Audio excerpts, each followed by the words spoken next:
The town of Flagstaff sits at 7,000 feet above sea level, where the air is thin and cold, even in summer, and the stars at night hang so low and bright that strangers often stop their cars on the highway just to look up.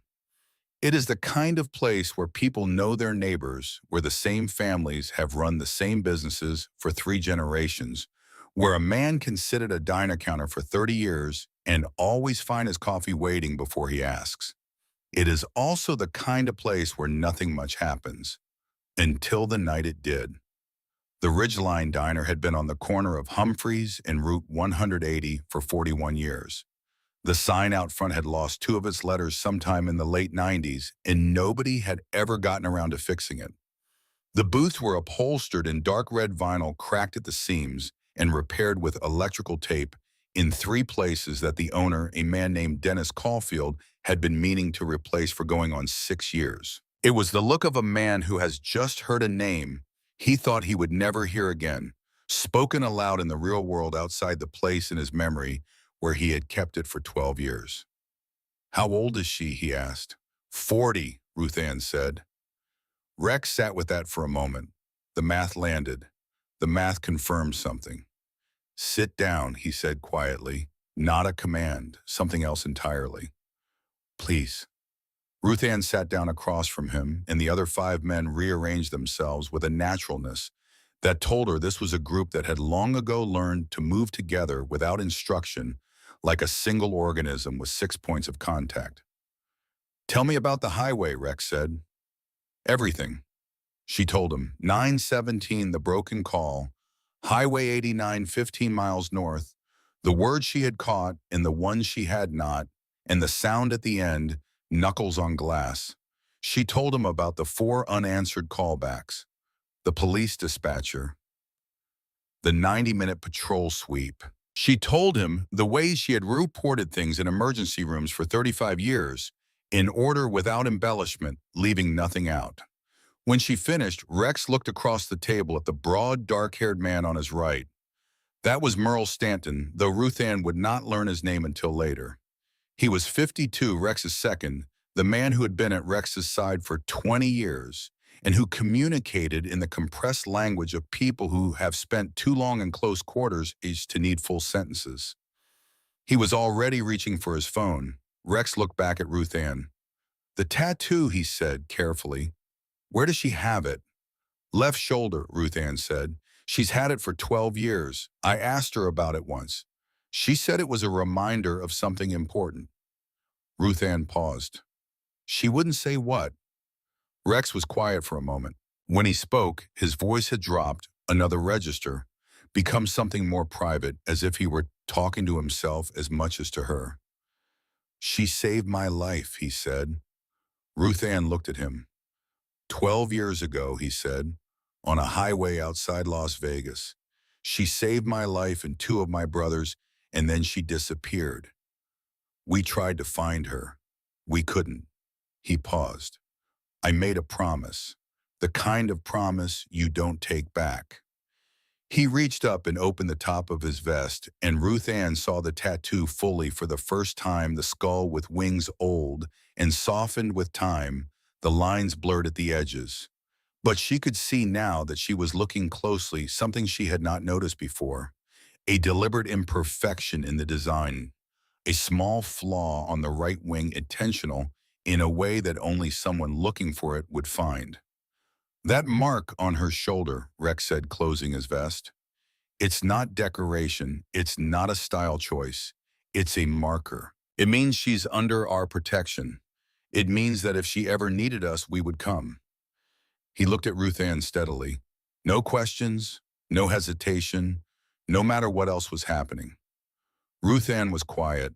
She was absorbing this the way she had always absorbed difficult information, not reacting to it, not yet just taking it in and letting it find its place. "She never told me," she said. "She wouldn't have," Rex said. "That's who she is." And then, because it was the right moment in the right context, Rex Donahue told Ruth Ann Calloway what had happened on Highway 93 outside Las Vegas on a hot August night in 2012. He had been riding back with 2 brothers, Garrett Pruitt, who was 34 years old and had been with Iron Oath since he was 19, and Merle Stanton, who was 40 then and had been Rex's second for nearly a decade. Three men on three bikes on an empty stretch of desert highway at 11 at night, a run that had gone long. The simple, uncomplicated pleasure of an open road at night, the kind of riding that reminds you why you started. Merle had spent 4 months in recovery afterward, 2 surgeries, 3 weeks in a facility outside Prescott, where a doctor who owed the club a debt had handled everything off the books, and a long spring of rebuilding the lung capacity that the collapsed lung had cost him. He had come back to full strength by the following summer, stubborn and thorough about his rehabilitation, the way he was stubborn and thorough about everything. But in August of 2012 on that highway, he had been 40 years old and fighting hard just to keep breathing. The SUV had come out of the darkness with no headlights and no warning. It hit Garrett's bike from the rear at speed, not to disable but to destroy. Garrett went down at 70 miles an hour and did not get back up. Rex would learn later in the hours after that he had died before the asphalt stopped moving under him. The SUV had then moved to box in Rex and Merle. It had worked. Rex's bike had gone off the road into the rocky desert shoulder. He had dislocated his shoulder on impact. 3 ribs cracked, blood in his mouth from where his teeth had come together. Through the dust, in the pain, he had seen 4 men getting out of the vehicle. Not panicked, not rushed. Moving with the deliberate pace of professionals who knew exactly how this was supposed to end. They were not there to rob them. He had understood that immediately with the certainty of a man who has been in enough violent situations to recognize the difference between chaos and intention. These men had been hired. They had a job to do, and the job was to make sure none of the 3 men on those bikes got up from this road. Merle had fought hard. Merle always fought hard.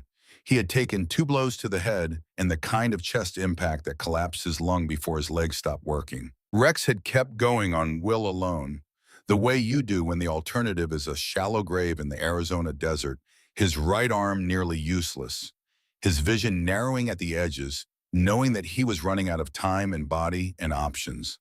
And then a car had stopped. An old sedan, pale green in the moonlight, rusted along the lower panels. The kind of car that students and nurses and people without much money drive for years past the point when they should probably get something newer. It had pulled over on the shoulder 50 yards back, and the door had opened, and a woman had gotten out. She was young, 28, though Rex had not known that then. She was not large. She was not armed. She stood on the shoulder of the highway and took in the scene in front of her. 3 motorcycles, 4 men with weapons, 2 bodies on the ground. Rex barely standing, and she did not get back in her car. She shouted, not words, not threats, not a speech. Just sound loud, sudden, commanding, the kind of sound that cuts through violence, the way a whistle cuts through noise. It made the 4 men turn. It broke their concentration for 3 seconds. And 3 seconds, when you are already moving, is enough. Rex had grabbed the tire iron that had fallen from Merle's hand. He had swung it with everything he had left. He connected once hard, and the man went down, and the other 3 looked at each other in the way people look at each other when the cost-benefit calculation has suddenly shifted. They retreated. Fast. The SUV's tires threw gravel as it accelerated back onto the highway and disappeared. The woman had run toward Rex. He had tried to stay upright and failed. She had knelt beside him, and her hands had moved over him with a speed and precision that he recognized even through the haze of pain as professional pulse check breathing wounds, priority order. I'm a nurse, she had said. Stay with me. Her name, he would learn later, was Wren Calloway. She was 28 years old, driving home from a double shift at a Las Vegas hospital. She had no reason to stop. No reason to get involved.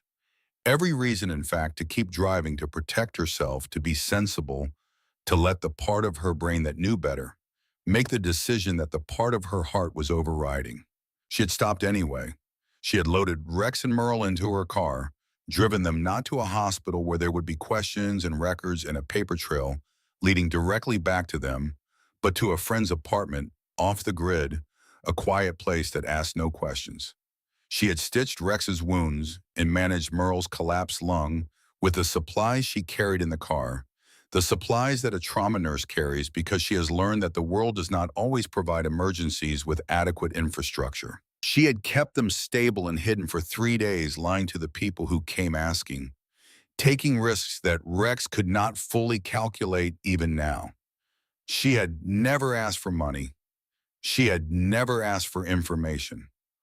On the morning of the fourth day, when Iron Oath Brothers had finally located them through channels that had nothing to do with anything traceable, Rex had woken to find her gone.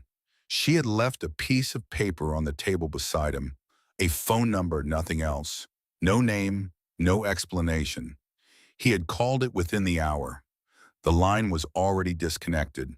She had moved, changed her number, stepped off the map as completely as a person can step off a map when they have decided that disappearing is the safest thing they can do.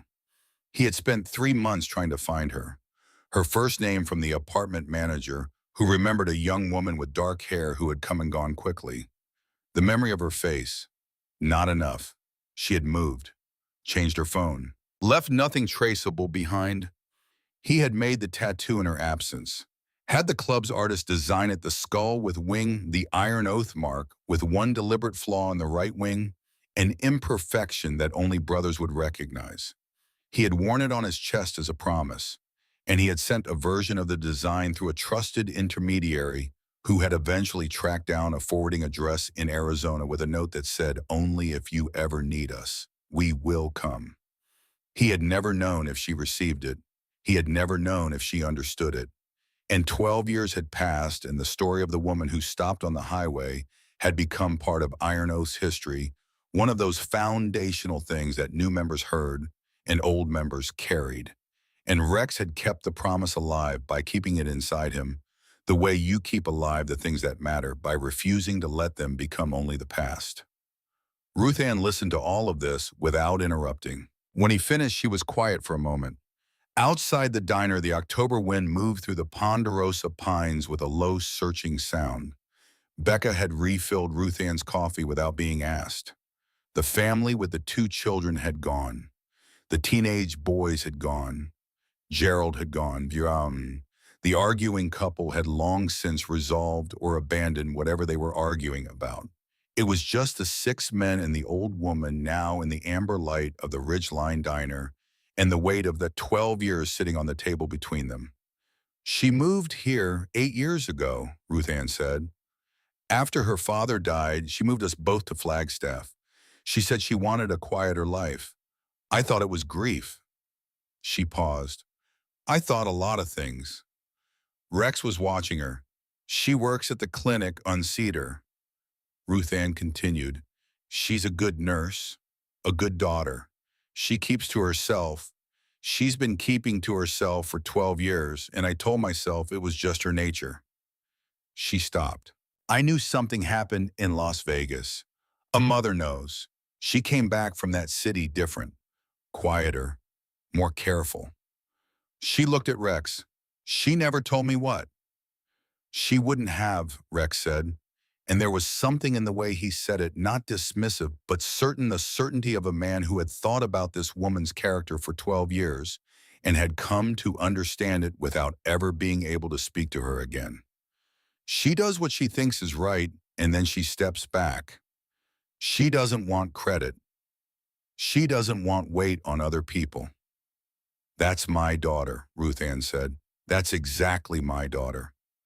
A silence settled between them that was different from the silences that had come before. Not awkward, not tense, but the silence of 2 people who have arrived through different roads at the same place. Then Merle Stanton, who had been on his phone for the last several minutes in the quiet, compressed way of a man conducting several conversations simultaneously, leaned close to Rex and said something low. Rex's expression did not change visibly, but something shifted in the set of his jaw. Something tightened. He looked at Ruth Ann. "We need to go," he said. "Now." Ruth Ann was already reaching for her jacket. "I'm coming with you," she said. Rex started to speak. She cut him off, not rudely, but with the particular authority of a woman who has spent a lifetime in rooms where someone needed to be in charge and had generally been that someone. I have been a trauma nurse for 35 years, she said. I have pulled men back from the edge of death in conditions that would make whatever you are worried about look manageable. I have driven through floods and fires and 2 in the morning emergencies, and I have never once waited in a diner while my family needed me. Yeah, she looked at him steadily. That is my daughter out there on that highway. Whatever is happening, whatever you know that I don't know yet, that is my daughter, and I am coming. Rex Donahue looked at her for a long moment. He saw in her eyes something he recognized, the same quality he had been trying to name for 12 years when he thought about a young woman who had stopped her car on a dark highway and gotten out without hesitation. The thing that was not bravado, not recklessness, not the absence of fear. It was something simpler and more durable than any of those things. It was the complete bedrock refusal to place her own safety above what she knew to be right. Ren Calloway had gotten it from somewhere. Now he knew where. He nodded once. You ride with me, he said. You hold on and you don't let go. Before they stood to leave, Merle turned his phone screen toward Rex for 2 seconds, long enough for Rex to read the message, short enough that it was not meant for anyone else. Rex read it. His jaw tightened in the specific way it did when information arrived that was unwelcome but not surprising. He handed the phone back without a word. What the message said was this: Aldous Vec had been confirmed in the Flagstaff area for 48 hours. His presence was not coincidental. An associate within a network that Iron Oath maintained had tracked the movement and flagged it 6 hours earlier, but the message had not reached Rex until now. Vec had not made a move yet because he was waiting for Boyd Gruder to confirm whether Ren Calloway had what he was looking for and waiting to know the answer to that question before he determined what came next. He was a careful man. Careful men did not act until they had the information they needed. But Boyd had been sent to Ren's car tonight, which meant Vec had decided he had waited long enough. Rex said none of this in the diner. He said it later on the highway through the radio that connected the 6 bikes. But he understood it now standing in the amber light of the Ridgeline Diner, and it changed the character of the urgency from something that was about a broken-down car and a worried mother into something that was about 12 years catching up with a woman who had been running from them without quite running, hiding, without quite hiding, living in the careful, diminished way of someone who has never fully believed they were safe. 5 minutes later, the Ridgeline Diner stood quiet in the October night, its amber windows lit against the dark. Becca standing at the counter with both hands wrapped around a coffee pot she had forgotten she was holding. Outside, 6 motorcycle engines turned over and settled into the collective thunder that had rolled through the parking lot 40 minutes ago in arrival and now rolled out of it in purpose. Ruth Ann Calloway sat behind Rex Donahue on the lead bike, her arms around his waist, the cold air hitting her face like a wall. She had never been on a motorcycle in her 72 years. The vibration of the engine went through her chest like a second heartbeat. She was not afraid. The highway opened in front of them, black and long and empty, the pine trees on either side standing dark against the stars, and the 6 lights of Iron Oath MC cut through the darkness the way intention cuts through doubt, directly without hesitation, with the particular quality of forward motion that has no interest in looking back. Somewhere 15 miles ahead in the darkness and the silence, Ren Calloway was waiting.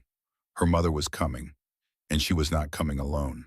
The stretch of Highway 89 north of Flagstaff is the kind of road that does not forgive inattention.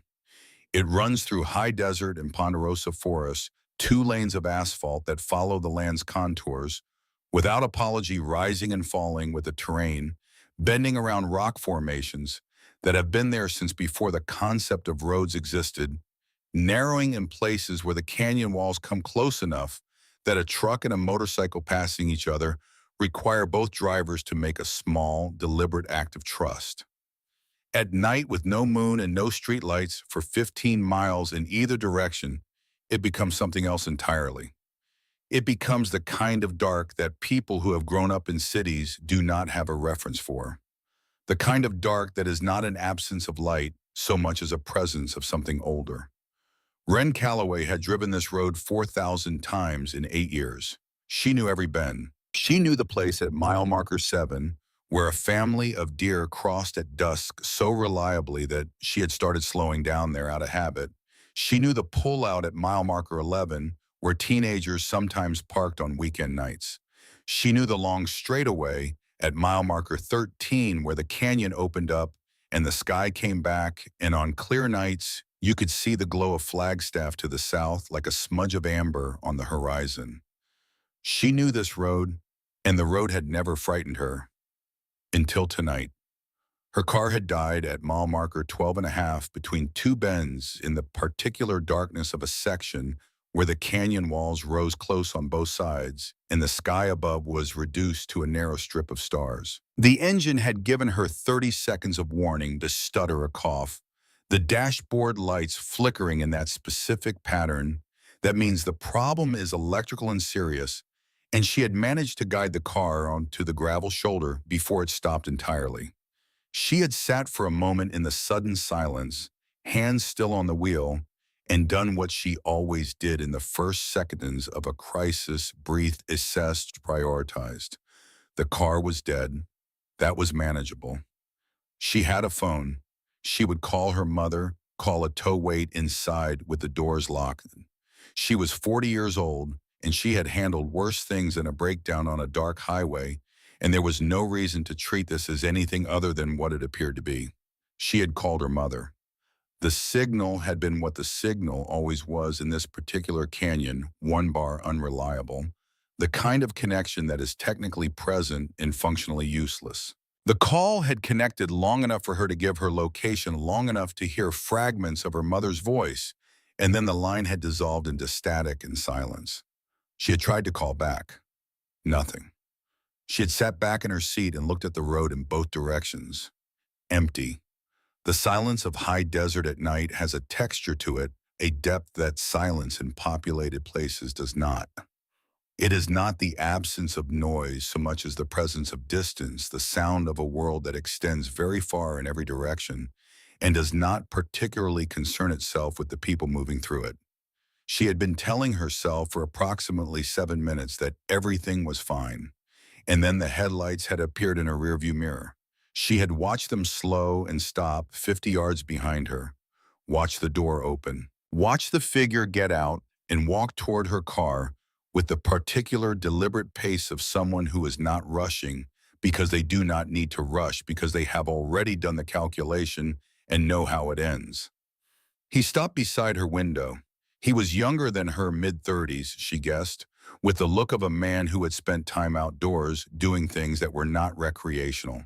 Not tall, but solid. He wore a dark jacket and jeans, and he stood close enough to the window that she could see his face clearly in the reflected glow of her dashboard. He raised his hand and knocked on the glass. 3 times. Unhurried, like a man knocking on the front door of a house he has been to before. Wren did not open the window. She had learned 12 years ago the particular difference between caution and fear. Caution was rational. Caution examined the available information and made a decision based on what was actually there. Fear was something else. Fear made everything look like a threat, made you reactive, made you stupid. She had worked very hard in the 12 years since Las Vegas to live from caution and not from fear. But her hands were not entirely steady on the steering wheel. "Ma'am," the man said. His voice came through the glass, muffled but audible. "You need some help." She looked at him and said nothing. "Saw your hazards," he said. "Looked like you might be in trouble." Her hazards were not on. She had not turned them on. She looked at him again, really looked the way her mother had taught her to look at people, the way nursing had refined. And she saw what she had been trying not to see since the moment he had gotten out of his car. She knew his face. Not well. Not the way you know someone you have spent time with. The way you know someone you have seen twice in a particular context in a particular place, a face that had registered in the part of her memory that stored things she had not consciously decided to keep. A hospital corridor, a waiting room, A man standing outside a set of double doors with the particular stillness of someone who was there not to visit but to watch. The Las Vegas Regional Medical Center, 2011 and early 2012, before everything. He had been there twice, maybe three times in the months before the night on Highway 93. She had registered him the way you register a face that appears in the same place more than once, noting it, filing it, not yet understanding why it mattered. She had understood why it mattered on the night she had crouched in the dust beside Rex Donahue on a dark Nevada highway and looked up and seen this same face 12 years younger, standing at the edge of the headlights, watching the men he had come with work. His name was Boyd Gruder. She had not known that then. She had not learned it until much later from a connection she would rather not have had to make. He had been 26 years old that night on Highway 93 working security for a man named Aldous Vec, present at the attack not as one of the four hired professionals, but as an observer, the eyes of the man who had arranged and paid for the whole thing sent to confirm the outcome. She had been hoping for 12 years that he had forgotten her face. He had not forgotten her face.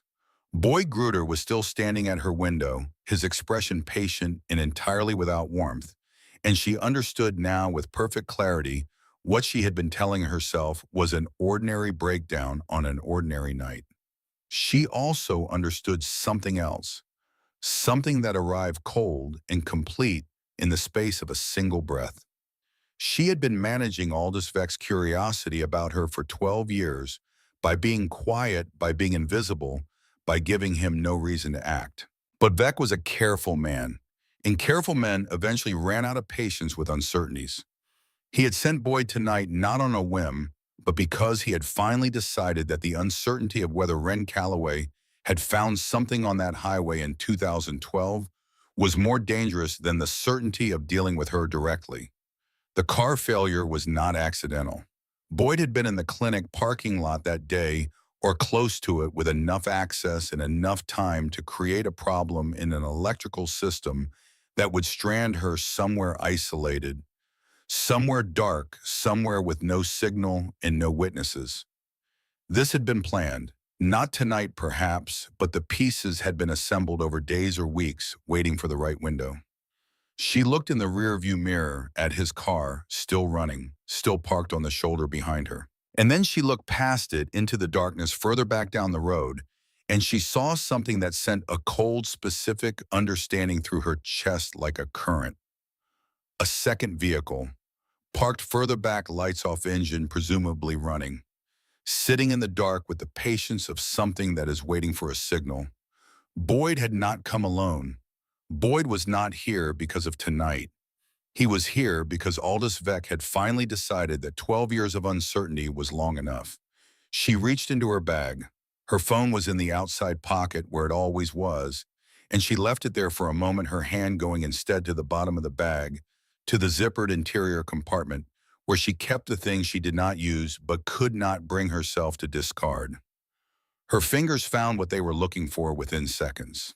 They had found it the same way 10,000 times before in parking lots, in late nights and moments of ordinary anxiety when touching it had become a kind of reflex. The USB drive was small, barely larger than her thumbnail, wrapped in a piece of cloth that had been worn soft with handling. She had carried it for 12 years. She had never looked at what was on it. She had been afraid to look and afraid to throw it away, and so she had kept it in the place where she kept things that were too dangerous to use and too important to lose. She had taken it from the jacket pocket of one of the men on the highway in 2012, the man who had gone down hard when Rex swung the tire iron.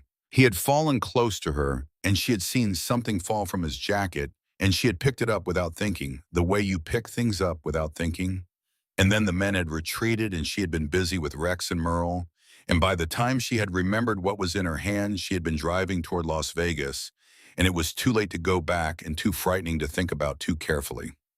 She had understood in the years that followed that the USB was probably why they were still looking for her. Not because she had witnessed anything, not because she could identify Boyd Gruder in a lineup, the word of a nurse, against the resources of Aldous Vec was not a case that any reasonable person would bring. They were looking for her because of what she was carrying. Because whatever was on this drive was worth killing 3 men on a highway to protect. And they could not rest until they knew whether the woman who had stopped her car that night had found it and what she had done with it. She had done nothing with it. She had been afraid to do nothing with it and afraid to do something. She had just carried it the way you carry the things that are too heavy to put down and too dangerous to keep hoping that the weight would eventually become ordinary. It had not become ordinary. Boyd knocked on the window again, 3 more times, still patient, still unhurried. She looked at the drive in her hand, small, light. 12 years of being afraid reduced to something she could cover with her thumb. And then from the south, from the direction of Flagstaff, from the direction that was in this moment the only direction that mattered, she heard it, low at first. Below the threshold of certain identification, just a vibration in the night air, a rumble that could have been wind through the canyon or a truck on a distant road. But it grew. It grew with the specific character of multiple engines, large engines, engines that were being driven with purpose and speed, and it grew from the south and it grew fast. Boyd heard it too. She watched his face change, the first change of expression since he had walked up to her car, a flicker of something recalculating, something urgent, the look of a man whose timeline has just been altered without his consent. He stepped back from her window, looked south, looked back at the darkness where the second car was parked, reached for his phone. The lights came around the southern bend, first 6 pairs of headlights in formation and bright, filling the canyon walls with moving light. And then the sound hit her fully, the collective thunder of 6 Iron Oath motorcycles running at speed, and she felt it in her chest, not as fear, but as something that she did not have a clean word for, something between relief and recognition, the physical sensation of a door opening that has been closed for a very long time. The bikes came around the bend and slowed. They arranged themselves in front of and around her car with the precision of people who have done this kind of thing before and know exactly where each part of the formation belongs. Their headlights illuminated the stretch of highway, completely washing out the darkness that Boyd Gruder had been counting on. Boyd took 2 steps backward. The second car further down the road had its lights off and had not moved. Wren watched it in the rearview mirror. Watching, calculating, still. Rex Donahue cut his engine and swung off his bike in a single motion. The motion of a man who has been getting off motorcycles for 40 years and has long since stopped noticing that he does it. He looked at Boyd Gruder. Boyd looked at him. The other 5 men dismounted around them, and the geometry of the situation became very clear to everyone present. And then the figure climbing down from behind Rex turned, and Wren saw her mother's face in the headlight glow, and something broke open in her chest that she had been holding together with great care and considerable effort for 12 years. Ruth Ann Calloway walked across the gravel shoulder of Highway 89 with the same purposeful stride she used to walk across hospital floors, and she pulled open the passenger door of Wren's car, and she got in, and she took her daughter's face in both hands. "You're okay," she said, not a question. Wren was shaking. She had not known she was shaking until she stopped being alone in the dark, the way you do not always know how cold you are until you step somewhere warm. "Mom," she said, "how did you—" "I walked up to a man in a diner," Ruth Ann said with the particular tone she used when she was doing something she would never admit was extraordinary by treating it as entirely ordinary. "The way you raised me too." That was backwards, and they both knew it, and neither of them said so. Outside the car, Rex was still looking at Boyd Gruder. Boyd had not moved. He had the look of a man who was running through options and finding each of them inadequate. The math was simple. 6 Iron Oath MC riders on one side, a dark highway on every other. His second car still parked in the darkness behind, still not moving, still calculating. "That's your vehicle back there?" Rex asked. His voice was level, conversational, almost the way a certain kind of man's voice becomes more quiet the more serious the situation. Boyd said nothing. Merle Stanton appeared at Rex's left shoulder. He had a phone in his hand and he was looking at the screen with the expression of a man who has just confirmed something he had already suspected. He turned the screen toward Rex for 2 seconds. Rex looked at it. Something shifted in his jaw. "You need to leave," Rex said to Boyd. "Right now, both vehicles." Boyd looked at him for a long moment.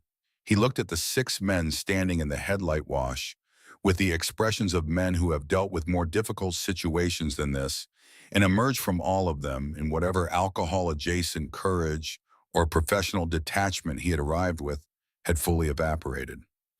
He turned and walked back toward his car without another word, taking his time about it, performing a kind of dignity in the retreat that convinced nobody. The headlights of the second vehicle came on. Both cars turned around on the highway and drove south back toward Flagstaff, and their taillights shrank and disappeared around the bend. The highway was quiet again. Rex walked to Ren's car and stood beside the driver's window. Ren lowered it. For a long moment, neither of them said anything. He was looking at her, and she was looking at him, and 12 years sat between them like weather. Not hostile, not comfortable, just the fact of time and its weight, the way 12 years always feel when they collapse suddenly into the present tense. He was older. She had known he would be. The gray in his hair, the deeper lines in his face. But the quality in his eyes was the same clear direct, the eyes of a man who looked at things as they were. "Rex Donahue," she said. "Ren Calloway," he said. "How did you find me?" "Your mother found me," he said. "She walked up to me in a diner and told me you were in trouble." Ren looked at Ruth Ann, who was still sitting in the passenger seat with her hands folded, in the expression of a woman who has done what needed doing and is now waiting patiently for the rest of the world to catch up. "She does that," Ren said. "I know where she learned it," Rex said. They moved away from the road. Rex posted men at both ends of the visible highway, one north, one south, and the remaining 3 stood in a loose perimeter around the cars, close enough to be present, far enough to be private. Merle had the laptop out on the seat of his bike, the screen's glow pale in the dark. Ruth Ann got out of the car and stood beside Ren and took her hand the way she had taken her hand when Ren was 8 years old and had broken her arm falling out of the oak tree in their backyard, and again when she was 19, and her first serious relationship had ended badly, and again in a hospital corridor, when Ruth Ann's husband, Ren's father, had not come out of surgery the way they had hoped. The pressure of a hand, the specific weight of being known. "Tell me," Ruth Ann said quietly, not a demand, an opening. Ren looked at her mother, then at Rex, then at the USB drive still in her hand. And she told them. She started with Boyd Gruder's face in the hospital corridor. 2011, maybe early 2012, she had not known who he was, then had registered him only as a face in a place where face were supposed to mean something. A waiting room face, a watching face. He had appeared twice in 6 months, always on the floor where the critical cases went, always alone, always with the air of a man who is performing patience while actually waiting for specific information. She had noticed him because noticing was her job, and because something about him had not fit the ordinary grammar of a hospital visitor. She told him about the highway, her version of it from the inside the sedan's headlights, finding the shapes on the road, the moment of understanding what she was looking at, the way her hand had moved to the gear shift to drive away and then had not. She told him about getting out of the car, about the shouting, about kneeling in the gravel and finding Rex's pulse, and beginning the assessment that her training ran automatically even when everything else in her was terrified. She told him about the moment she had looked up and seen Boyd Gruder's face in the headlights, the recognition arriving slowly, and then all at once a hospital face, a watching face now, this face here in this context at the edge of this violence. And understanding with the cold precision that adrenaline sometimes produces what that connection meant. He worked for whoever had ordered this, and he had seen her face. She had not said anything to Rex that night. She had been afraid to say anything, afraid of what it might mean for her to be connected to whatever world this was, afraid of the chain of consequences that naming what she knew might set in motion. She told them about the USB, how it had come to be in her hand, the man going down, the object falling from his jacket, her picking it up without thinking the retreat of the SUV, leaving her holding something she did not understand and already could not safely put down. She held it out toward Rex. "I never looked at it," she said. "I was afraid of what was on it, and I was afraid of what would happen if someone found out I had it." Rex took it carefully, held it for a moment, feeling the weight of something that had been missing for 12 years, passed it to Merle. "And the tattoo," Ruth Ann said. She was looking at Wren with the expression of a woman assembling a picture that has been coming into focus for a long time. "The mark on your shoulder." 6 weeks after Vegas, Wren said, "I received an envelope at the address I was using in Arizona before I moved to Flagstaff. There was a photograph of the design, the skull with wings, with the flaw on the right wing. No note, nothing else." She paused. "I understood what it was. I understood what someone was promising." She looked at Rex. "I went and got it." "We tried to find you," Rex said. "I know," Wren said. "I made it hard." Why? The wind moved through the canyon above them, that high, cold sound that the ponderosas make at night when the temperature drops and everything contracts. "Because Boyd Gruder had seen my face," she said, "and I had seen his, and I knew who he worked for, and I knew that if Aldous Vec thought I was connected to you, that I had helped you, that I knew you, that there was any relationship between us, it would give him another reason to come after you, after what he had already paid to do." She paused. "And I knew you would come looking for me, because that's what the tattoo meant. And if you came looking, Boyd Gruder would follow you straight to me." She looked at Ruth Ann, her mother's face in the dark, steady and present. "But it was more than that," Wren said. "Dad had just died. You were alone and your health wasn't what it had been, and I was the only one left. If I had any connection to what happened on that highway to Rex to Iron Oath, to any of it, it put you in range of whatever Vec might decide to do about loose ends." She stopped. "So I moved us. I built the smallest possible life. I tried to make us too small and too quiet to be worth the effort. But you kept the drive," Ruth Ann said. "I couldn't throw it away," Wren said. "I didn't know what was on it. I didn't know if it was evidence of something. I didn't know if someone innocent was implicated in it. I couldn't throw it away." She looked at her hands. "So I carried it. For 12 years I carried it, and I told myself that one day I would know what to do with it." Ruth Ann squeezed her daughter's hand once, said nothing. The kind of silence that means I understand, and it is all right, and we are here now. Merle's laptop screen changed. He turned toward Rex slowly, and his face in the glow of the screen was the face of a man reading something he has been hoping to read for a very long time and finding it exactly as significant as he feared and hoped it would be. Rex walked to the bike and looked at the screen. The data was organized with the neat precision of someone who had kept careful records, because careful records were the infrastructure of the kind of business being conducted. Wire transfers, dates, account numbers, a spreadsheet that mapped the movement of money between Aldous Vec's holding company, Bridgewater Land and Development, LLC, a name that appeared on documents filed with the Nevada Secretary of State, and a series of accounts that were not technically in his name but bore his organizational fingerprints in every digit and routing number. And attached to the spreadsheet, something more direct, a document that was not a legal contract, but functioned as one, the kind that exists only in the world of men who conduct transactions that cannot appear on invoices. Names, a date, a location, a fee. Highway 93 outside Las Vegas, August 14th, 2012. 3 names: Rex Donahue, Merle Stanton, Garrett Pruitt. Rex stood at the bike and read Garrett's name on the screen and did not move for a long time. Garrett Pruitt had been 34 years old.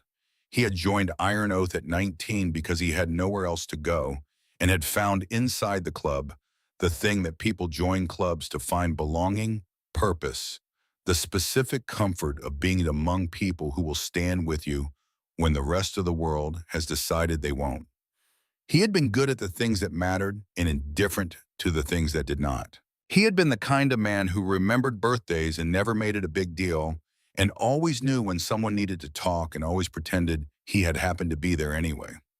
He had a daughter named Clara, born 3 months before he died.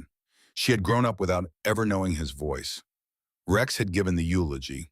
He had kept it short because long eulogies were not the custom, and because he had not trusted himself to speak at greater length about a man he had loved like a brother. He had never known with certainty why Garrett had died.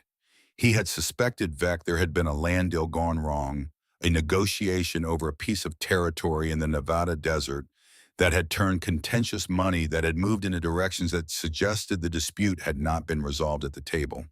But suspicion without evidence was not justice, and in the 12 years since he had carried the weight of not knowing the way men carry the things they cannot put down and cannot resolve. Now he was looking at the contract. He turned away from the screen, looked at Wren Calloway standing in the dark with her mother's hand in hers, watching him with the expression of a woman who has been carrying something heavy for a very long time and has finally put it down and is not yet sure what the absence of the weight feels like. His name was Garrett Pruitt, Rex said. His voice was level, contained. He was 34 years old. I know, Wren said quietly. I found out his name afterward. I looked. Rex looked at her. I'm sorry, she said. I have been sorry for 12 years. I know that's not enough. It's not your fault, Rex said. You weren't the one who hired those men. I was the one who drove away afterward, Wren said, and didn't say anything, and kept something that might have mattered. You didn't know what it was, Rex said, and you were 28 years old and alone and afraid. That's not the same thing as doing nothing. He paused. And you didn't do nothing. You saved 2 lives on that road. That matters. That has always mattered. Merle appeared at Rex's shoulder. He spoke quietly. Vec knows Boyd failed to retrieve the drive. He'll be reassessing. We have a window, not a long one, before he decides what comes next. How long? Ruth Ann asked. Hours, Merle said. He'll wait for Boyd to check in. When Boyd doesn't, he'll start moving. Men like Vec have contingencies. Tonight was the contingency. When tonight fails, they go to whatever comes after tonight. Ruth Ann looked at Rex. Then we shouldn't waste time standing on a cold highway. They moved south in formation, Wren now riding behind Merle, Ruth Ann again behind Rex.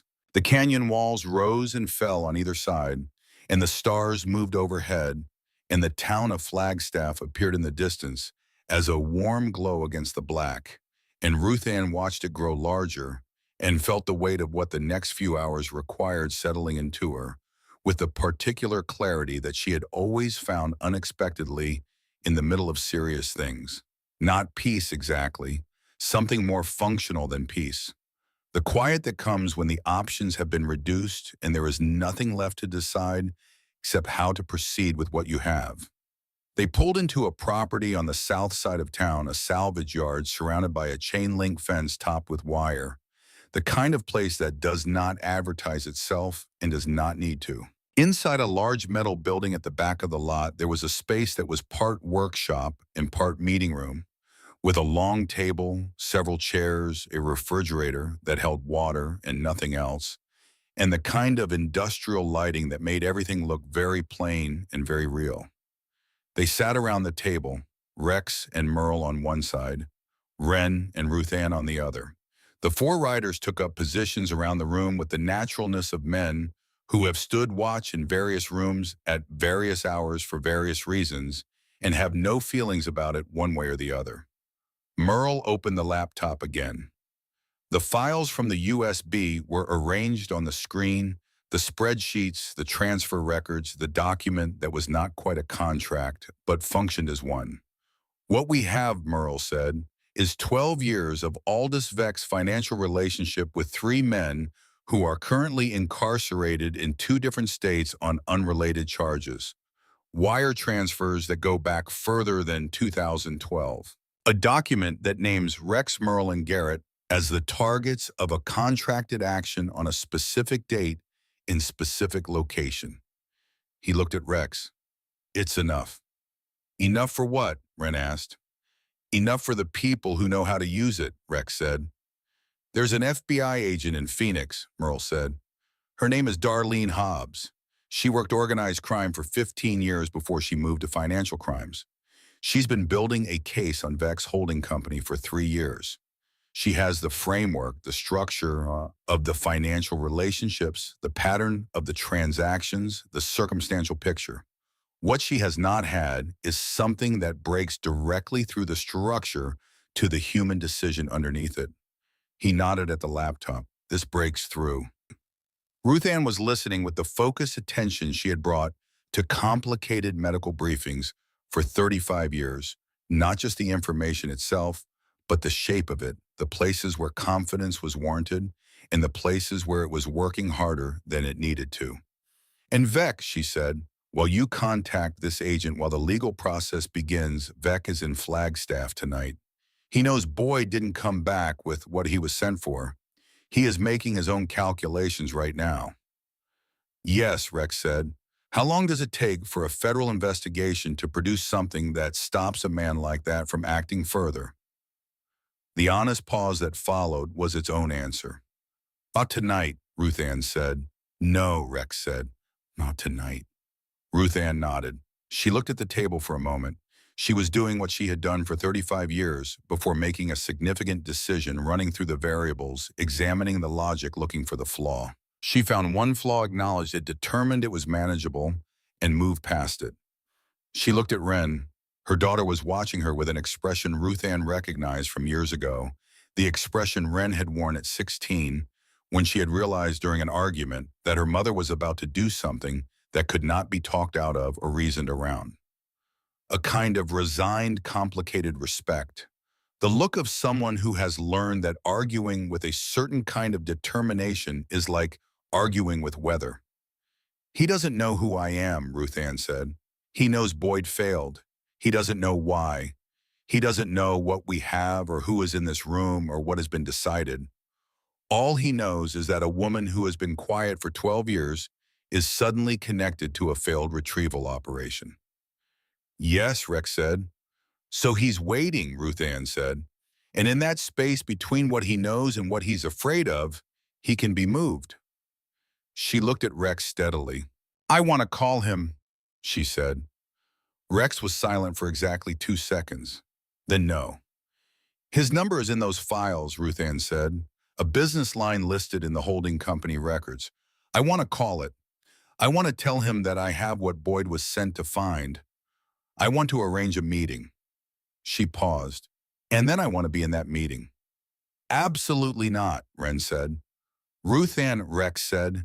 His voice was careful in the way that voices become careful when they are dealing with an idea that is simultaneously dangerous and possibly correct. What you're describing puts you directly in front of a man who has already paid once to have people killed. I know what I'm describing, Ruth Ann said. I'm describing a 72-year-old woman calling a man who is accustomed to being the most dangerous presence in any room he occupies. And I'm describing the fact that he will not see a 72-year-old woman as a threat. She looked around the table. He will see her as a problem with an obvious solution. He will be contemptuous and he will be careful and he will agree to the meeting because he will believe it is the simplest path to resolving the situation cleanly. A frightened old woman who found something she shouldn't have and wants to be compensated for returning it and left alone. That is a story men like Aldous Vec understand completely. It requires no creativity on their part. She looked at Rex, and that is exactly why it will work. Merle looked at Rex. Rex was looking at Ruth Ann with an expression that lived somewhere between resistance and the particular attention a person pays when they are recognizing something true that they would prefer were not true. You have never met this man, Rex said. I have met this man 1,000 times, Ruth Ann said.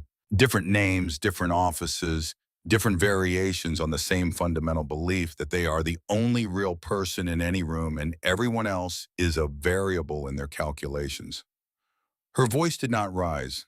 It did not need to. I spent 35 years in emergency rooms. I have dealt with men who believe their money or their authority exempted them from the ordinary rules of cause and effect. I know how they think. I know what they are incapable of imagining. And the thing they are most incapable of imagining is being outmaneuvered by someone they have already dismissed. She paused. They always underestimate the old woman. Every single time. The room was quiet. Ren made a sound that was not quite a laugh and not quite anything else, the sound of someone who has just watched something they have known their whole life demonstrate itself with particular clarity. Mom, she said. Ruth Ann looked at her daughter. You stopped your car on a dark highway when you were 28 years old, she said. You got out of your car for strangers in the dark. You spent 3 days in a borrowed apartment keeping two men alive who you did not know, and then you walked away and you carried what you found for 12 years because you could not bring yourself to throw it away because some part of you knew it mattered, because I raised you to stop when everyone else keeps driving. She paused. And I have been sitting in that car tonight and in that diner and in this room, and I have been watching what 12 years of being afraid has done to you. And I am telling you that it ends tonight, not tomorrow. Tonight. She looked back at Rex. Let me finish what she started. Rex Donahue looked at Ruth Ann Calloway for a long time. He looked at her the way he had looked at her in the diner, the way he had been looking at her since she had stood up from that corner booth and walked across the room towards six men in leather vests without breaking stride.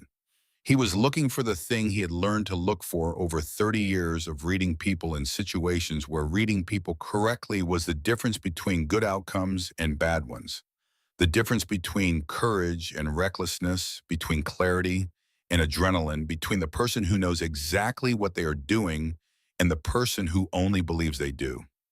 What he found looking at Ruth Ann Calloway at a metal table in a salvage yard at 1 in the morning was the former, plainly and unmistakably. He looked at Merle. Merle gave him the smallest nod, the nod of a man who has run the calculation independently and arrived at the same answer. You call him, Rex said. You tell him you have the drive. You tell him you want to meet and you want cash because men like him understand cash and understand the particular kind of ordinary greed that makes ordinary people take unnecessary risks. You give him a location that we choose. You give him 1 hour. He paused. But you do not walk into that meeting without a perimeter in place, and you do not walk into it without a way for us to hear everything that's said. I assumed I would have company, Ruth Ann said. Company he won't see coming, Rex said. We set the location. We set the perimeter. Merle transmits the drive contents to Agent Hobbs before we move the full file documented and sent through a channel she can receive at any hour so that it exists independently of whatever happens in the next few hours. Hobbs gets what she needs to formalize what she's been building for 3 years.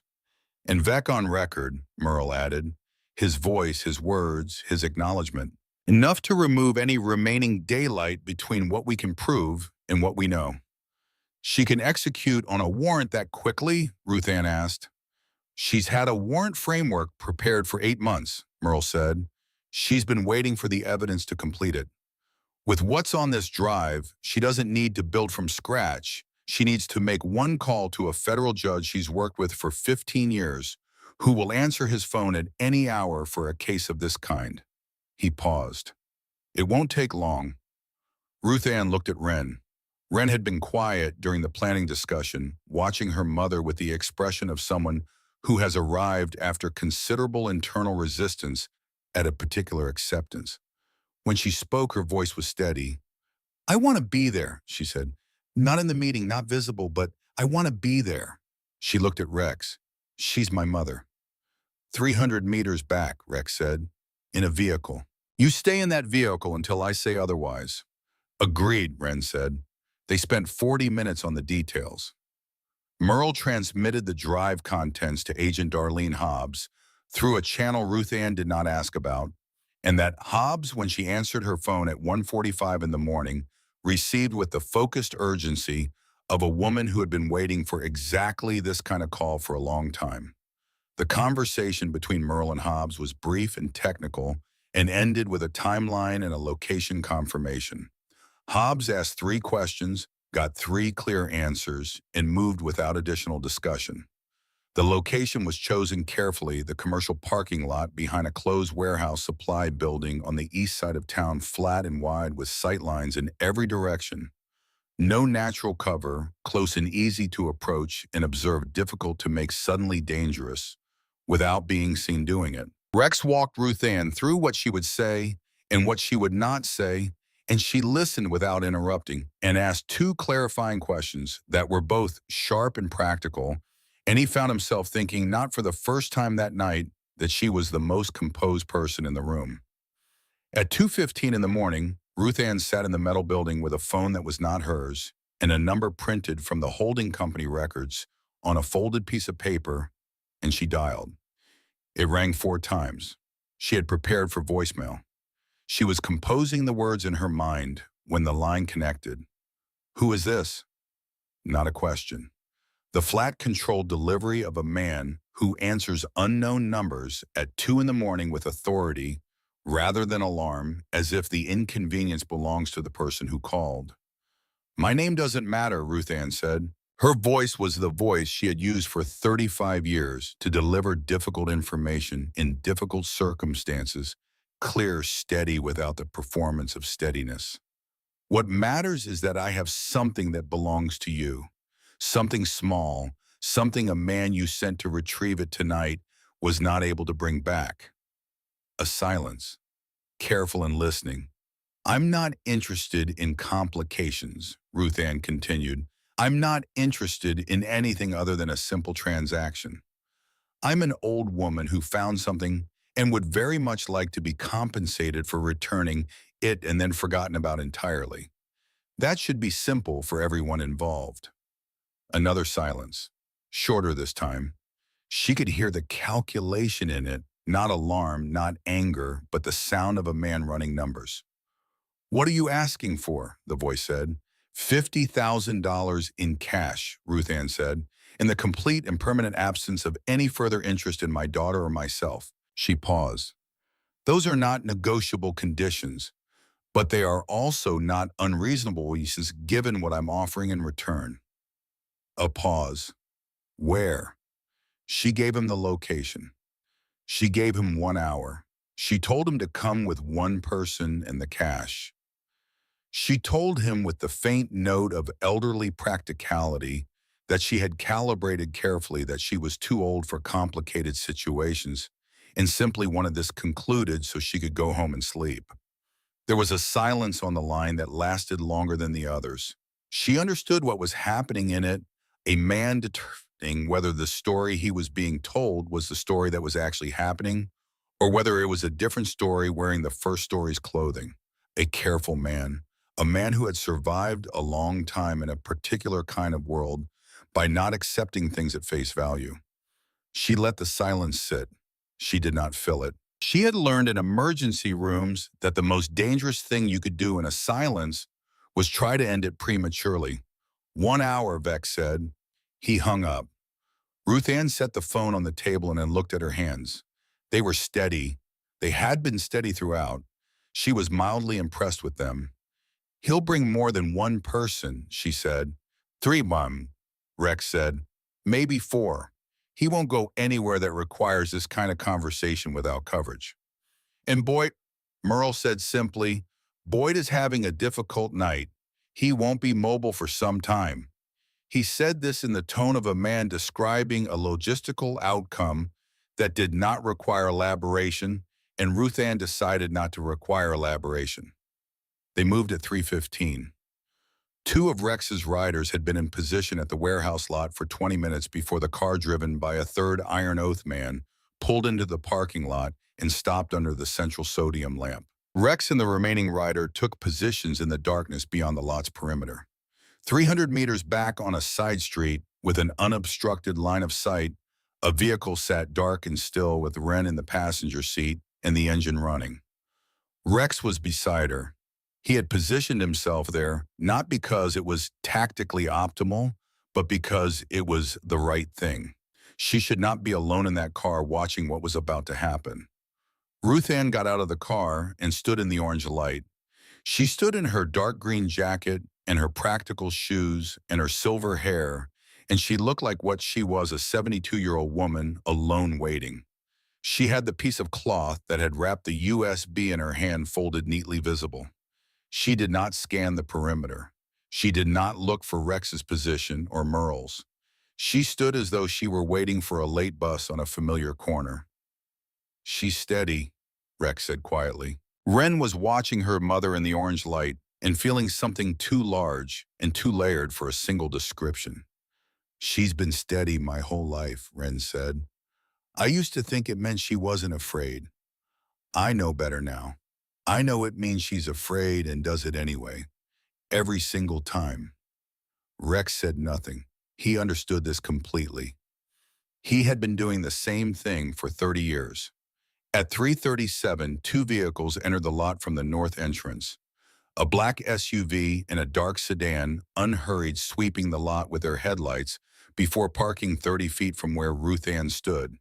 The choreography of men who have done this kind of thing before and are not treating it as anything other than routine.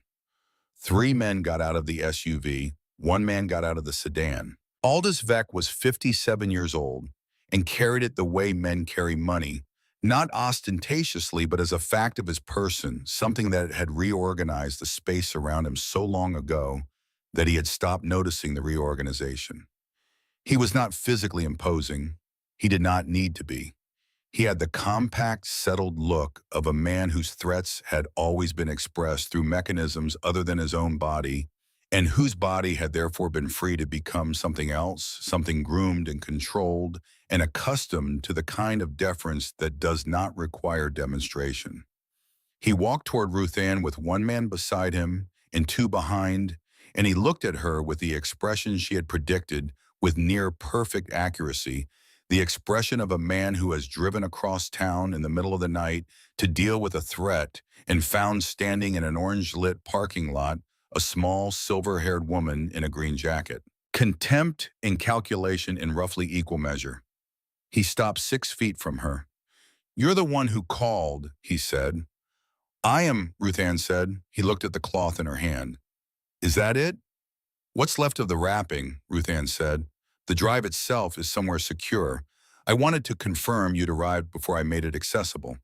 A reasonable precaution given the nature of the conversation." Vex studied her. The assessment behind his eyes was visible, not because he was careless, but because he had decided it did not matter whether she saw it. She was not in his calculation capable of using it. "You're a careful old woman," he said. "I've had to be," Ruth Ann said. "My daughter found something she shouldn't have 12 years ago. It has been causing a kind of low-level disruption in both our lives ever since. I would like the disruption to end. I imagine you would as well." "Your daughter," he said. "Wren Calloway," Ruth Ann said. "She's a nurse. She works at a clinic on Cedar Avenue. She has never done anything to anyone in her life, and she has been living very carefully for 12 years because she happened to stop her car on the wrong road on the wrong night." She looked at him with the direct, undeflected gaze she had used in emergency rooms for 35 years. "I am asking you as one person to another to let it go. Take what she found. Take the drive. Walk away. Let her have her life." Vec looked at her for a long moment. Something moved through his expression that she had not expected. Not irritation, not impatience, but something closer to genuine curiosity. The look of a man who has dealt with a great many situations over a long career and has not recently encountered one that surprised him. "You're not afraid of me," he said. "I'm 72 years old," Ruth Ann said. "I buried my husband. I held the hands of hundreds of people in the worst hours of their lives. I have been afraid of things that actually warranted fear." She held his gaze steadily. "You are a man who arranges harm from a distance because looking at it directly is not something you are able to do. That is not frightening to me. It is, if I'm honest, a little sad." Aldous Vex stared at her. The words had landed where she intended them to land, not to provoke but to occupy him, to fill the space with something unexpected enough to hold his attention for the necessary seconds.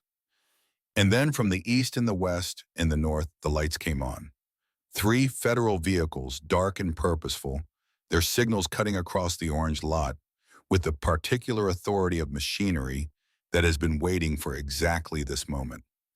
Agent Darlene Hobbs moved across the parking lot with the pace of a woman who has been doing her job for a long time and has no remaining patience for the theatrical. 48 gray at her temples, the kind of face that has processed a great deal without losing its capacity to process more. She walked past Vec's men who had made the correct calculation about what moving would cost them, and she stopped near Ruth Ann and looked at her briefly with an expression that contained, if Ruth Ann was reading it correctly, something that was not quite admiration but lived in the same neighborhood. She turned to Vec. Aldous Vec, she said, I have documentation covering 12 years of financial activity that I believe you'd prefer to discuss somewhere more private, and a warrant that disagrees with that preference. We can begin here or we can begin downtown, but we begin tonight. Vec looked at Ruth Ann. The calculation behind his eyes had not stopped. It had simply run out of variables that resolved in his favor. He was looking at her the way a man looks at someone when he has understood too completely and too late that he misread the situation at every single point. He had heard a frightened old woman on the phone. He had seen an ordinary opportunity for a clean resolution. He had walked into a parking lot at 3:30 in the morning to deal with a manageable problem. The old woman, he said, quietly, almost private. The old woman, Ruth Ann agreed. Rex appeared from the darkness at the perimeter of the lot, and two of his riders with him, and they stood at a distance that was not law enforcement distance, but the distance of people who are present as witnesses, as record, as the physical embodiment of a promise that had been made 12 years ago and was now being completed.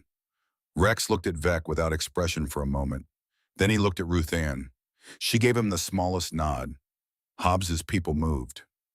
Vec's hands went behind his back. His men stood with the stillness of people who had made a rapid assessment of their legal exposure and decided that cooperation was the rational response. Boyd Gruder, delivered to the south side of the property by Iron Oath riders who had collected him on his way to a motel, was placed in a second federal vehicle. The whole operation took 11 minutes and was conducted with the efficient quiet of professionals who had rehearsed their parts, if not this specific performance. Ruth Ann stood in the orange light and watched. After a while, she was aware of someone beside her, and she looked and found Wren there, who had left the vehicle at some point during the controlled proceedings, drawn across the 300 meters by the particular gravity of watching your mother stand in a parking lot at 3:40 in the morning, having dismantled something that had weighed on both their lives for 12 years. They stood together without speaking. How did you know he'd answer? Wren asked eventually. Men who operate the way he operates cannot afford to let unknown calls go to voicemail. Ruth Ann said, the cost of missing one is too high. They always answer. And that he'd come. Because I gave him a story he recognized, Ruth Ann said. Ordinary greed, ordinary fear, an old woman who found something and wants money for it. That story requires no creativity from him. It fits into a category he has experience with. Men like that are very comfortable inside categories they recognize. Wren looked at her. And the part about not being afraid of him? That was simply the truth, Ruth Ann said. Truth is usually more effective than any alternative. Wren made a sound that resolved quietly into something that was genuinely a laugh. Soft, brief, exhausted, and entirely real.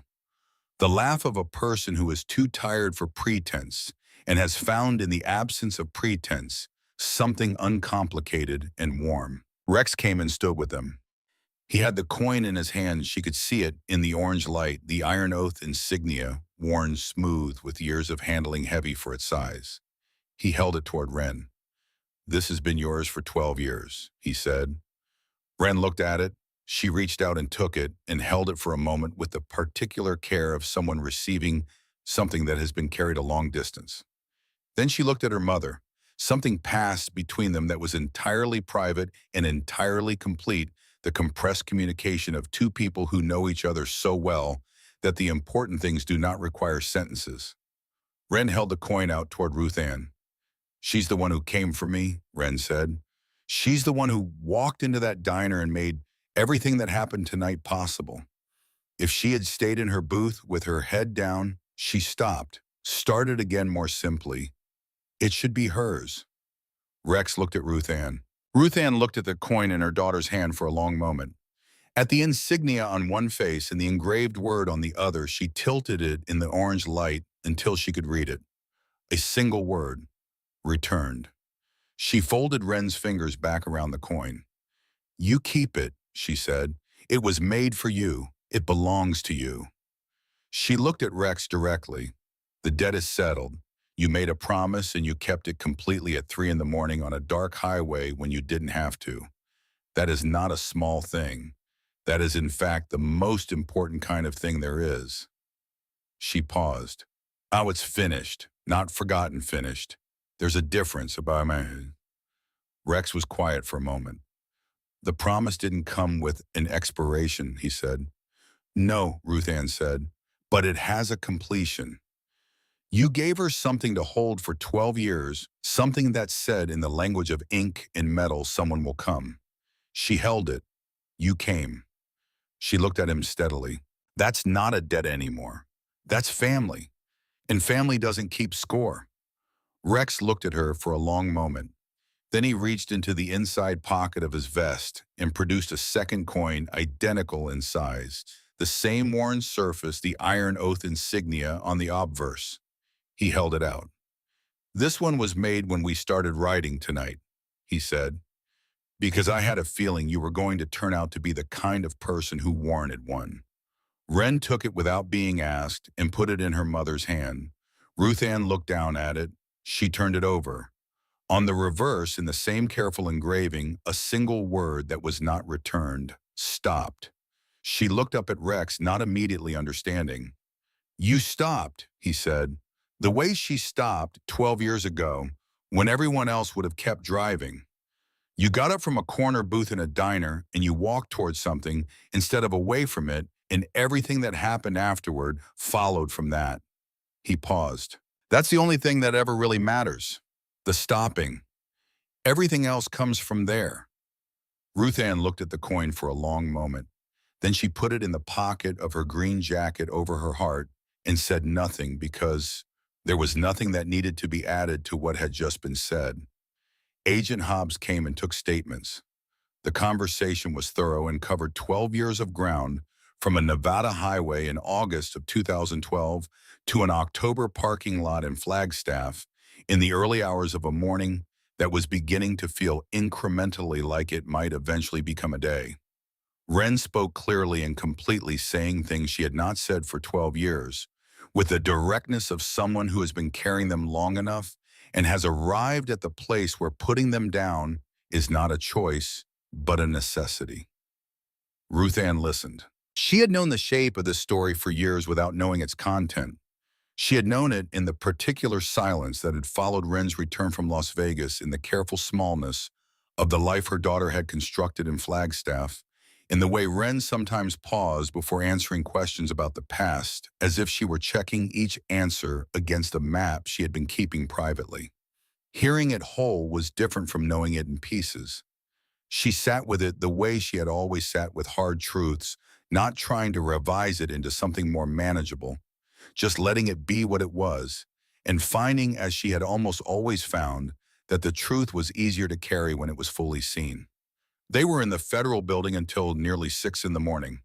When they came out, the sky to the east was the particular dark blue of the last hour before dawn, not light yet, but the end of complete darkness, the first suggestion that the night has a limit after all.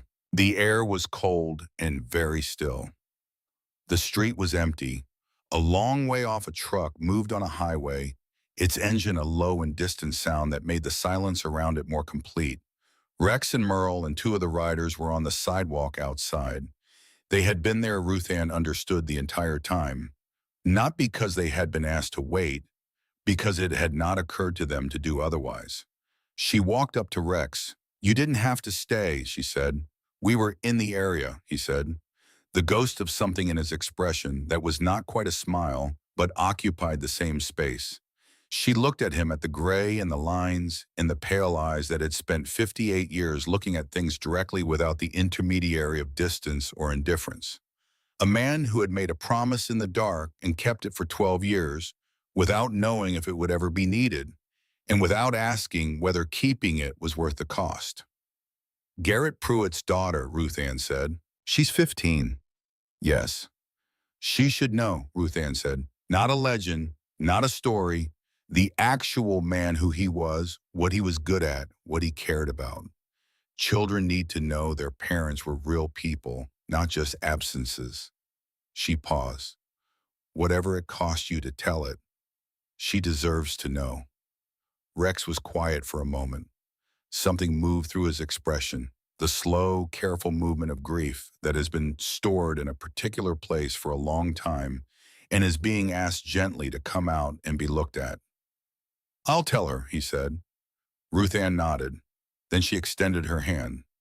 Rex Donahue shook it the way two people shake hands when they have been through something together that neither will forget and neither needs to describe firmly, simply with the particular respect of people who have seen each other clearly and found what they saw to be worthy of the seeing.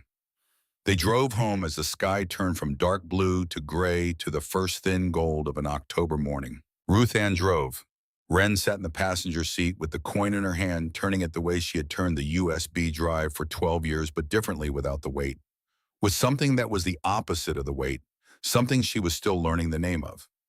The town woke around them in the incremental way that small cities wake, the first delivery trucks, the lights coming on in the windows of people whose ordinary days were beginning, the particular quality of early morning that belongs to people who have been up all night and can see from the outside the ordinary world resuming its ordinary pace. Their house looked exactly as it always looked. The oak tree in the front yard, its October leaves more than half gone. The porch light that Ruth Ann left on when she went out and that she had forgotten to turn off before she left for the diner the previous evening. The curtains in the front window that Wren had chosen 8 years ago when they moved in. They sat in the car in the driveway for a moment without getting out. The engine ticked as it cooled. The sky was pink at the eastern edge, just beginning. Mom, Wren said. I know, Ruth Ann said. I should have told you.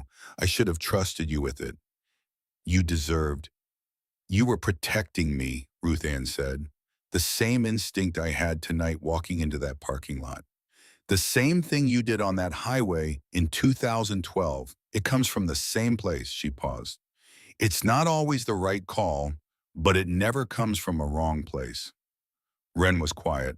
I'm going to need you to trust me from here on, Ruth Ann said. Not because I can fix everything. I can't. But because carrying things alone is harder than it needs to be, and you have been carrying things alone for long enough. Wren looked at her mother in the early morning light, at the silver hair, in the steady eyes and the gold wedding band that had never come off, and she felt something release in her chest that she had not known until it released how tightly she had been holding. Okay, she said, simply. Okay. They went inside. Ruth Ann made coffee. Wren sat at the kitchen table, still in her coat, and watched her mother move through the kitchen with the familiar efficiency of a woman who has made coffee in this space every morning for 8 years and does not need to think about where anything is. The ordinary domestic choreography of a life that had this morning changed in ways that would take time to fully understand. The coin was on the table between them. Wren's coin, the original. The one that had been made in Wren's absence by a man who had decided that a promise needed a physical form, that it needed to exist as an object in the world, and not only as an intention in a person. She picked it up. He kept it for 12 years, she said. He didn't know where I was. He told the story to every new member of the club. He kept the promise alive by... She stopped. By refusing to let it be only the past. That's what promises are, Ruth Ann said. She set a mug in front of Wren. You don't keep them because you're confident they'll be needed. You keep them because you made them. The keeping is the point. The coffee was strong and hot, and the kitchen was warm, and outside the window, the October morning was arriving with the clear, specific quality of high altitude After a cold night, the lights sharp on the ponderosas and the edges of the rooftops in the long empty street. They drank their coffee. They talked eventually slowly in the fragmented way of people who have been through something large and are beginning the process of making it into language that can be carried. Ruth Ann asked questions she had been holding for years, and Wren answered them completely and without omission, and the kitchen held all of it without judgment and without drama, the way good rooms hold difficult things. Outside, the town completed its morning and moved into its day. Cars appeared on the street. A neighbor walked a dog past the front of the house. The oak tree in the yard dropped two more leaves in a gust of October wind. Inside, a mother and a daughter sat at a kitchen table and talked until the coffee was gone, and the morning was fully established, and the night felt for the first time like something that was genuinely behind them. A week later, a package arrived with no return address. The handwriting on the outer envelope was careful and deliberate, the handwriting of a person who writes slowly because they want the words to be exact. Inside was a photograph printed large mounted simply on backing board. Six motorcycles on Highway 89 at dawn shot from behind the riders small against the wide expanse of canyon and sky, the road ahead of them long and straight and open and lit at the edges with the first gold of morning. Someone had been there before dawn with a camera and patience waiting for the light to be exactly right. On the back, in the same careful hand, a short paragraph. Courage is stopping when everyone else drives past. She stopped. She carried it for 12 years without knowing what it was worth. Her mother came for her in the dark, walked toward what everyone else walked away from, and turned the light on so everyone could see. The debt is paid. The promise stands. Family is not blood. It is who shows up and when and what they refuse to do to you when the room goes quiet and they could do anything. Ruth Ann read it standing at the front door in the gray morning light, still in her robe, the oak tree behind her dropping leaves onto the porch in the October wind. She read it twice. Then she carried it to the hallway where she kept the photographs that mattered. Her husband at 40 caught mid-laugh at something outside the frame, the joy in his face as unconsidered and complete as breathing. Wren at her nursing school graduation squinting into the sun, her cap slightly crooked, her smile the smile of someone who has worked very hard for something and cannot quite believe they have it. The two of them at the rim of the Grand Canyon on summer afternoon years before everything changed, standing with their arms around each other, and the vast and ancient distance spreading out behind them, blue and endless and indifferent and beautiful. She hung the photograph there, among the people she loved. She stood and looked at it for a moment, the six small figures on the long road, the light beginning at the edges of everything, the sky above the canyon opening into the kind of morning that does not know. It is extraordinary because it has never been anything else. Then she straightened the frame the way she always straightened frames, because things that mattered deserve to hang straight. She went back to the kitchen. She refilled her coffee. She sat down at the table where a coin sat in a small dish beside the salt and pepper turned, so the engraved word faced up. Stopped. She sat in the quiet of a house that had, after a long time, and by a route that she could not have predicted and would not have chosen, arrived at the thing she had been trying for years to provide for both of them.